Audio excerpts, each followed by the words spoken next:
Hi everyone, in this video I will show you how to get an Infiniti Q40 key replacement in case you lost all your keys or just want to have a spare set. In addition, I will go over the estimated cost, type of keys, coding information, and some great tips to save you a lot of time and money.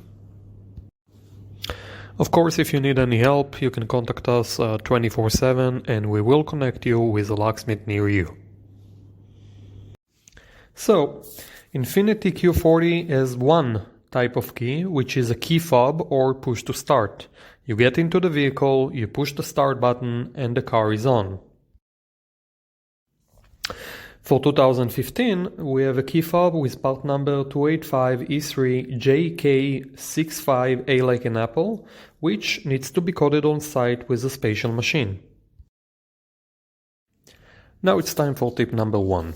There are many different key fobs and transponder keys that looks exactly the same. However, they have a different chip value inside them, and if you get the wrong key, you get the wrong chip. Wrong chip, and you will not be able to start the vehicle. So always remember to provide the locksmith or dealer either the exact year, make and model of your car, or the VIN number and the type of key you had. For example, 2015 Infiniti Q40 push to start or key fob. Now let's go over Infiniti Q40 key replacement cost. You have 3 options to get a key replacement, and the price varies depending on where you get the new key. First, get a key online and then have a locksmith or dealer cut and program it for you. Second, call an automotive locksmith who can come and make you a key and code it on site. And third, tow the car to the dealer. Online, you can buy it for about $50, and including cutting and coding, you should pay about $280. A locksmith should charge you about $300 for on-site service at your location, and the dealer about $380. The following is very important to remember. While some keys can be coded without a special machine, it is not the case here. Therefore, if you decide to buy a key online, you will have to contact either the locksmith or dealer to do it for you. You cannot do it yourself. Before we continue, a quick word about a spare set. Making an additional key when you already have a working key is much cheaper and faster.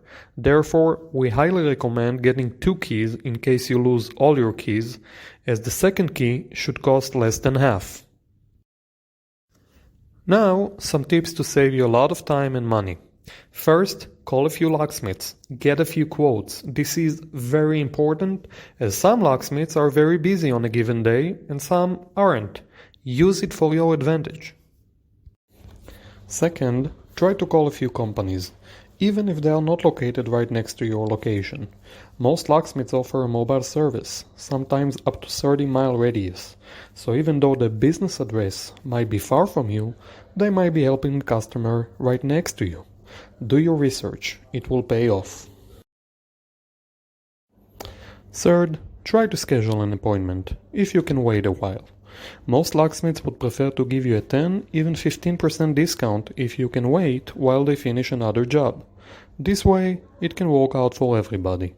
You get a discount, they get a job. Ask for it. Don't be shy. Finally, just like a mortgage, try to negotiate. If you find a better quote, tell them. Who knows? Maybe they will give you a better one. For more great tips, you can read our blog post about car key replacement cost. That's it. I hope you liked this video. I would really appreciate if you can comment below to help other people and tell us how much you paid. And of course, if you need help, just give us a call. Thank you very much.